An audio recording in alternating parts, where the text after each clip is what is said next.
Hi, everyone. This is Linda with Keller Williams. With this new information, the Cal Hafa Dream for All Share Appreciation Program, getting a lot of calls on this. I know that there's so much information out there. The purpose of our training today is really to offer everyone the most accurate information. I have Simone from Fairway mortgage company, and she's definitely one of the expert, the best in town. And she have a PowerPoint prepared to go over that with you. So if you have any question, please feel free to ask toward the end, and we will have our contact information as well. So here's Simone.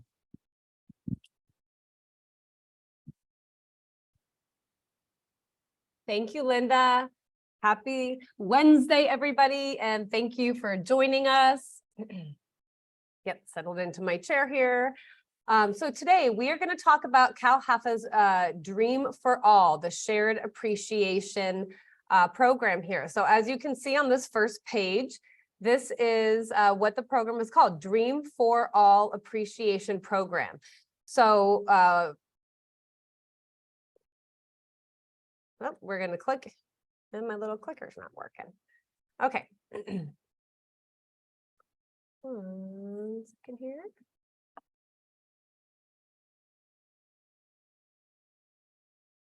Here we go. This is myself and Linda. This is our contact information. Feel free to screenshot this so you guys know how to get a hold of us. I'm going to go through this information fairly quickly, but we do have bullet points. So screenshot. If you have questions, please put them in the chat and I can answer them at the end of the session. Okay, so what is the program? The program is for first-time home buyers. It's basically a way for people who don't have money saved up for down payment to be getting what we call a silent second. It's assistance of up to 20% down payment of the sales price or the appraised value, whatever's lower. So what this means is maybe somebody has a job where they can afford a mortgage payment, but they're having a hard time saving up funds for the down payment. So before prices keep going up and up and up, this program would enable you to get the down payment put as basically a second lien on the property. So you would be able to buy at 80% loan to value, meaning it would appear as if you are putting 20% down, but you're not. Some qualifications here. You do have to be a first-time home buyer, and there are income limits, and we'll go over all of that stuff. So into my next slide, these are some more details. Who is this loan for? First-time home buyers. The definition of a first-time home buyer is somebody who has not owned property in the last 3 years. It does not mean somebody who purchased 3 years ago. It means somebody who sold a property, all properties that they own, 3 years or more. Okay. Income levels in San Diego County, they go up to $211,000. So you cannot make $1 over that. But if you make under that, this program is for you. Now, keep in mind, this program is not just for San Diego County. This program is for all of California, and every county has a different income limit. So for example, San Francisco's limit is probably going to be a lot higher than San Diego because the cost of living is more. Riverside County is going to be less. The cost of living is less there. So depending on what county you're in is going to depend on the income limit. I'm in San Diego County, and so is Linda. That's why we have this presentation geared towards the San Diego County limits. This program is also for a primary residence purchase only. You cannot use it to buy a second home or an investment property, and it's for 1-unit property. What that means is you can have a home, a single family residence. It can be a condo. It can be a townhome. Certain manufactured homes will fall into this category, but it can only be 1 unit.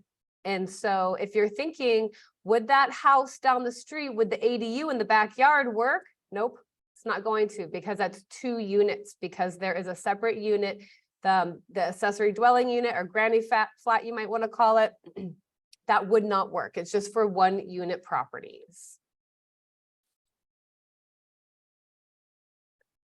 So what are the loan requirements? First, there's the income level requirements. San Diego County, like I said, was $211,000 or less of, and that's a combined income of everybody that's on the loan. Okay, so it's not going to be maybe my one borrower makes 100,000 and the next one makes 200,000. If you're both on the loan, that equals 300 and you don't qualify. Oh, the combined income cannot be more than $211,000. If you make less than what the area median income is for your zip code, you will actually qualify to be in low income instead of moderate income. And so I'll get into that in a little bit, but just so you understand, there are two different classifications of income for this program. There is low income and then there's moderate income.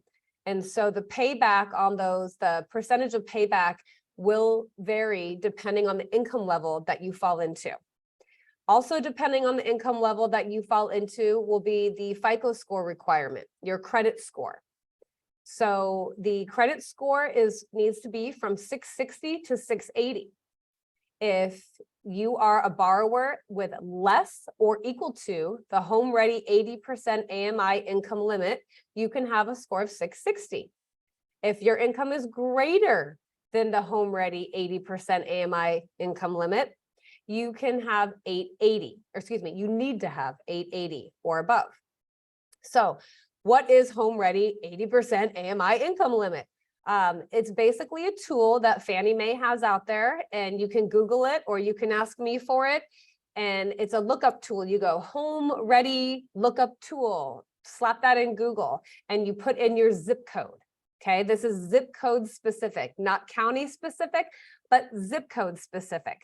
So you'll put in your zip code and then we'll pop up all the different price points. And you need to look where it says 80% AMI income limit.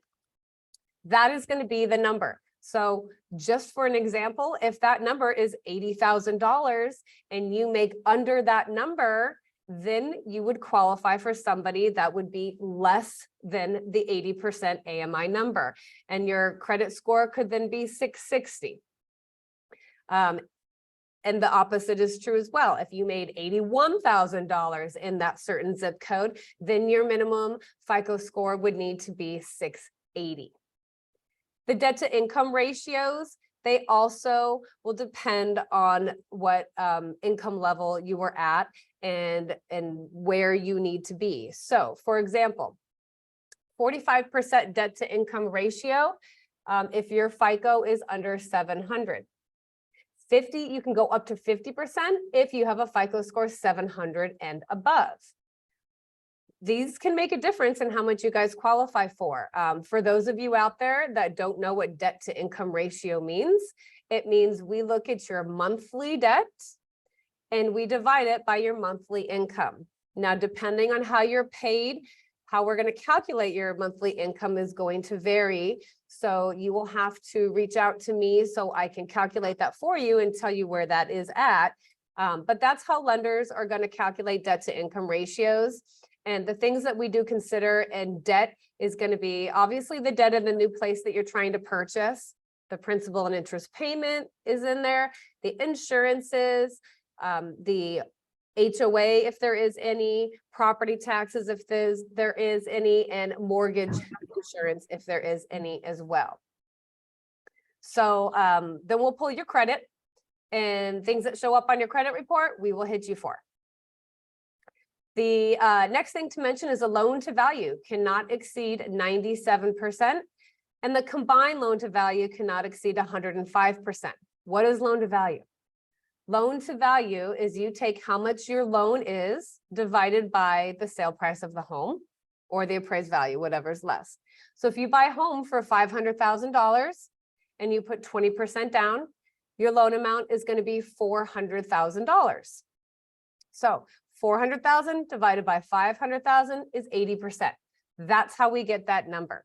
So with this program, they will allow you to use up to 20% for the down payment assistance. So what that means is you don't have to use the full 20. You can, but you don't have to. So if you wanted to say, hey, you know, I've got 10% of my own funds, I only need 10% assistance, you were able to do that as well. So when they say a combined loan to value, this is going to be a combination of the first mortgage, which is your 80%, which is what your mortgage payment is going to be determined off of every month. And then the second lien on the property is going to be this down payment assistance. The second on the property is not going to be requiring a mortgage payment, and it is at 0% interest. So this lien sits in second position. This extra 20%, let's say, of down payment assistance will sit in second position and is not going to have a mortgage payment attached to it, is not going to accrue interest. It's simply just going to sit on the property until you pay it off. So the combination of those two is what we're talking about with combined loan to value. If you were to have a third on the property, that would also be inclusive in the combined loan to value. And it's saying it cannot go above 105%. That would be 5% more than the home is worth. Another requirement is that you need to be a U.S. citizen or another national of the U.S. If you are a permanent resident, you are allowed to do this program. Okay, so the next slide, I'm going to go into a little chart. And this chart is actually going to show you an example of what your payback would be. Okay, so let's say, for example, you're going to buy a home for $500,000. We're going to come right over here. I hope you can see my cursor. Home value, $500,000. Okay, your first mortgage, $400,000. DFA, the down payment assistance loan, is called Dream for All. That's what DFA stands for, $100,000. So the dark blue represents your first lien on the property and the light blue represents the second lien on the property, okay? Combination of both of those equals the sale price of the home. We're going to look at this and realize, hey, that's 100%, right? So we get that. This is 80, this is 20. This example is going to show us 5 years later how we're going to measure what we have to pay back in shared appreciation to CalHFA, the people that are fronting us this money for the down payment. So 5 years later, we are going to assume that the home sells for $640,000. The home price appreciation is 140. How we get that number is we take the difference between what we paid for the home and what it's worth now. That's $140,000, okay? Of that appreciation, the homeowner's share is $112,000, and the amount that you have to pay back to the Dream for All program is $28,000. So the percentage that you have to pay back is going to be based on your income level. If you are over that area median income of 80%, you're going to have to pay back 20% appreciation. This example is an example of moderate income. This is somebody who is over. If you see at the top here, 80 to 150% of the AMI, this is their example. My next chart will show if you were considered the low income and what the payback would look like and how that would differ if the percentage was a little bit less. But 20% of 140 is $28,000. Okay, so you can see you really are keeping the majority of the appreciation. It's not split in half. It's not an unfair amount. You know, let's be honest, for somebody fronting you $100,000 and you having to only pay them back $28,000 5 years later, and you're in this home and you've gained $112,000 of appreciation out of it, pretty sweet deal. Down here, then we go over here. Homeowner sells the home. So now we're going to show a breakdown of what it's going to look like when you go to sell the home. So it says your first mortgage balance is $370,000. And you might think, well, why does that look different than over here where it says $400,000 when I got the loan? That's because it's been 5 years. So in 5 years, you will have paid principal and interest payments, and the principal has been reduced now from all those payments over the 5 years by about $30,000. So they're estimating that your outstanding balance would be $370,000. That difference of $30,000 is not included in the appreciation. If you were to include that $30,000, that would be called the equity. But we're talking about appreciation. And so homeowner sells the home, back to that owing balance of $370,000. We're going to pay back 100 plus the 28, so a total of 128,000. The homeowner's equity, what they are netting from the sale of the home at $640,000 is $142,000. Okay, so if you guys can kind of follow how we're going through this, that the homeowner is coming out on top here. The homeowner is definitely keeping the majority. Yes, some of it does need to be paid back. You'll see down here, this is what gets paid back, the principal of 100,000 and the shared appreciation of 28,000. Over here, this is what the homeowner gained, the appreciation of $112,000 and the first mortgage pay down of $30,000. Okay, so that's money that you spend every month that you are making your mortgage payment to pay back that loan. The next slide is going to show the exact same thing, except for low income. Okay, people that are under the 80% AMI, or excuse me, at or under. It's the exact same scenario, except for when you get right here to the share appreciation, this is going to be calculated at 15%, not 20. So the amount of appreciation that you're going to pay back is going to be $21,000 instead of 28 in the previous scenario. Okay, so if you are under certain income limits, like I said, there are certain things that do change for you. The percentage of payback is one area that they will give you a little bit of a break on if your income level is lower. And so in the end here, we jump to the homeowner's equity on the exact same house that was purchased for $500, sold for $640. The homeowner's equity at the end of the sale would be $149,000 in 5 years. Okay. Now, before we skip to the next slide, what I do want to tell you guys is a lot of people are thinking, you know, well, rates are not historically low right now. Yeah, you're right. Where are rates for this program? Today, the rates are about 6.125 on this program. You can call me later and we can talk about the closing costs that are involved in a loan. But that's actually a pretty good rate in today's market and very competitive with the conventional rates on a 30-year fixed mortgage. So one question that I've been getting a lot on this is, hey, what about refinance? Can we refinance? And the answer is yes, but you can only refinance one time. So keep that in mind, that they're not going to prevent you from getting a lower interest rate when rates drop. You will be able to do that, but you're going to have to do it carefully because you can only do it one time without that shared appreciation having to be paid back. So the second time that you go to refinance, you will not be allowed to unless your intent is to pay back that shared appreciation loan. Doesn't mean you can't refinance. It just means you're going to have enough equity in the home to be able to pay that off and refinance at the same time. Or you can sell the home.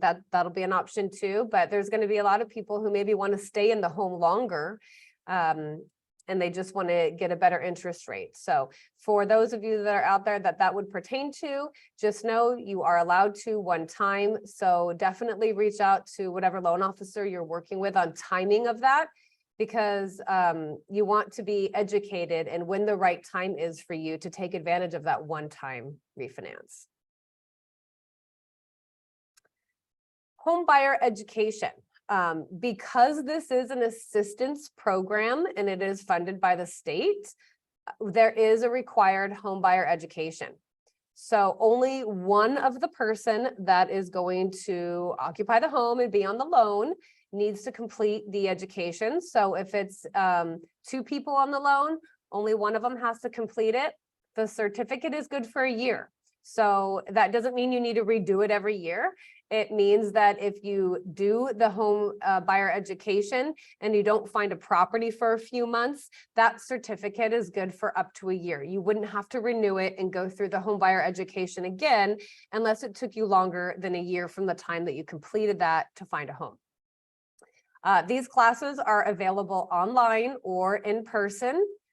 And you can reach out to your loan officer and to get more advice on the links and where to actually complete that education, because there are specific places where that education does have to be completed for it to count. So just make sure that you are aware of that. Before the loan can fund, this will need to be completed. So if you called me tomorrow saying that you wanted to do this program, you're ready to make an offer, before we would actually be able to close on the loan and make you a new homeowner, you would have to complete this education. So again, this goes back to the, can I refinance? You are allowed to refinance, like I said, one time without having to pay it back, or have, not having to pay back the down payment assistance. So I think we went over that quite a bit, so we won't go into that any further. And this is the section where I'm going to open it up to some questions. If anybody that is watching has any questions, please feel free to raise your hand, write something in the chat, let me know.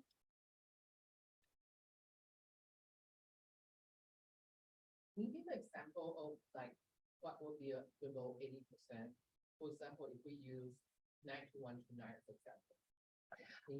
Yes, that's a great question. So Linda's asking, can you give an example on what would be under 80% in a certain zip code? Okay, so I'm going to actually pull that up on my phone because I don't want to click out of this view for you guys.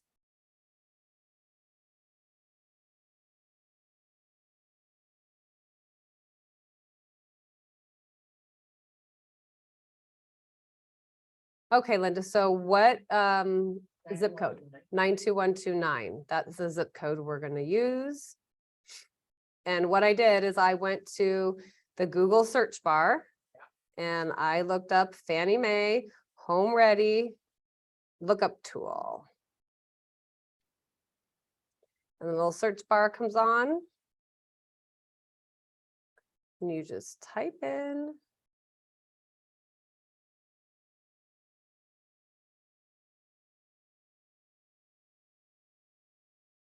Nine two one two nine. Okay, while I'm trying to get this to work, I'm going to answer a question here. I have time limit. Is there a time limit on when the down payment assistance program has to be paid back? There is not a time limit on when it needs to be paid back, but let's say, for example, you did it, you kind of forgot about it, 20 years goes by, and now you want to refinance or sell the property and you have to pay it back.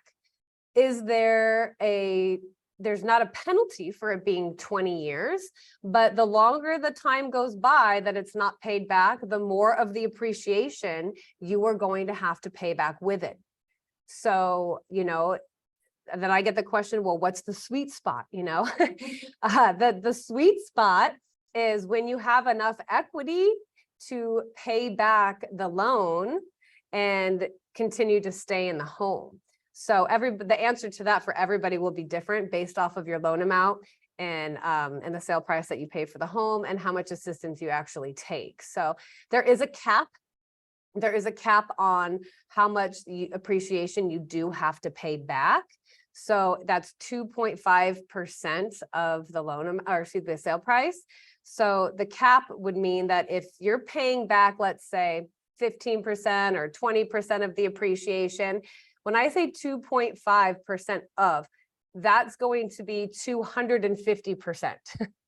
Just to clarify, if you guys are out there with a calculator trying to figure out exactly what the max is, it's 250%.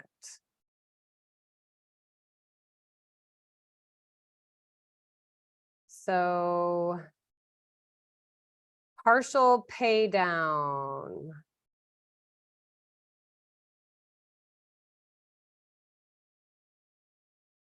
I have a question here on, are we allowed to do a partial pay down? So I think that is referencing to a partial pay down of the down payment assistance. And yes, you are allowed to, but your shared appreciation percentage is not going to be calculated until you're making the final payment. So if you are trying to make a payment to lessen the amount, it's not going to lessen by prepaying in any point.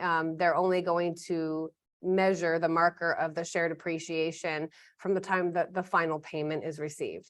Are you allowed to pay down on your first mortgage? Yes, absolutely. You can pay down on your first mortgage. That is not going to increase the appreciation. That is going to increase your equity. So if you remember, when we went back to that, anytime you have paid into reducing your loan amount, that is yours. You do not have to share that part of it. That would be considered equity, not appreciation. Those two terms get very intertwined in our industry and people kind of use them interchangeably, but they're not the same thing. So I was able to pull up in 92129, 80% of the area median income is 85,520. 85,520. Below that. That number or below. So what if the husband makes? I'm going to give you a microphone so everybody on Zoom can hear you. So You have turned on. So what if the husband makes, let's say, 150,000? The wife make 200,000. Combined, they are exceeding the limit, right? Correct. But what if the wife buying under her name only, not the husband? Would that be allowed? If she financed it under by Her name only. herself and he wasn't on the loan, Okay. yes, that if she could qualify for by herself, yes. And then can he be on title as well, or just whoever's on the loan is the only person could be on the title? Yeah, he can be on title. Oh, He's not on the loan, but he's on title. So the way that it works with being on title is that you still have ownership in the property, but you're not responsible for paying back the loan. So if the loan were to even go in default, you know, they're going to go after the people that are on the note, on the promise to pay back. got it. So husband, wife, if combined income greater than 211,000 San Diego, they can actually just buy under one person's name, utilize the program. Right? Yeah. Okay. Okay. Yeah. As So, long as that gets them qualified, sure. you know, sure. because you have to remember that we're also going to be looking at the debts and the credit right. score under that one person as well. Yes, That's but right. those are really good points. So also internal income, because you calculate appreciation when at the point of sale. So what if that person has a huge income that year? So does that mean that's also playing to strategy if they should sell when the year that the income is less? But you know, I'm just thinking. Yeah, I mean, it's going to be whatever your reportable income is at Yeah. the time that you're applying for the loan. Oh, wait. So Oh, so the income when you apply for the loan or when you sell the house? when you apply for the loan. Okay, so Yeah. so So basically, they're not going to go back and look at your income levels yeah. after the loan is funded. So let's say you made $200,000, you're Yeah. able to get in on this loan, and the next year you got a raise and now you make 250. Yeah. They're not going to be able to come say, hey, now you got to pay it back. Yeah, no. No. What I meant is when they sell, When they the sell, they're not going to appreciation. check your income. So they are only going to look when you apply where your income level is at that time. Correct. And then so it's appreciation share up to 20% appreciation. Yeah, and it's going to be off of the income that you applied for the original loan. Oh. Now, what I will tell you though, I just lost my train of thought. We were talking about the original loan. So if you refinance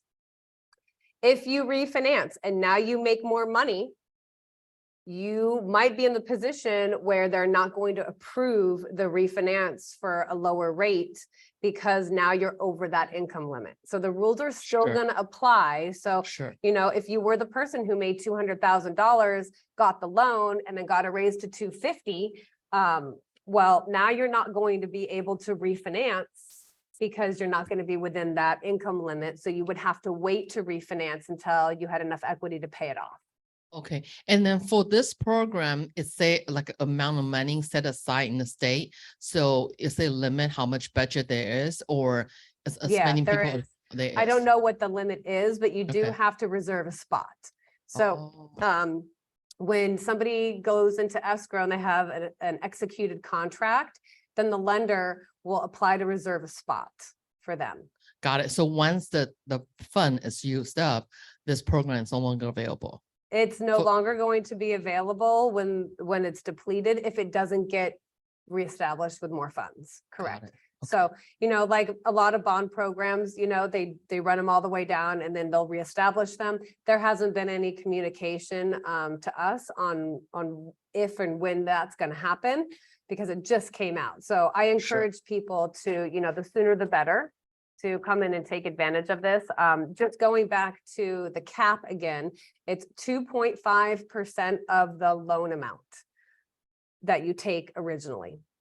So that's going to be the maximum shared appreciation you would ever have to pay back. So that would be in a scenario where somebody owned the property for years, kind of forgot about it, didn't refinance and went to sell and, oh yeah, I got to pay that back. Most people, I would say, especially that if they're going to be wanting to refinance to a lower rate, that keep in constant communication with your loan officer and they're going to help keep tabs on it so it's not going to be hopefully at that 2.5%. So I just want to confirm. So let's say the original loan amount is the second 100,000. Mhm. So maximum appreciation FHA can take, let's say they don't sell the house until 25 years later, will be 250,000, Mhm, right? correct. Okay. Okay. Correct. Got it. Yep. Yeah. And that's a good point, Linda. So I should clarify that it's 2.5 or 2.5 times the loan amount of the assistance, not the loan amount of the first mortgage. Yeah. Cool. Okay. Well, Linda and I have our contact information on here. I will go back to that screen as well, just so you guys can grab it again and feel free to reach out to us. If you guys have any questions, we would be happy to help you guys out.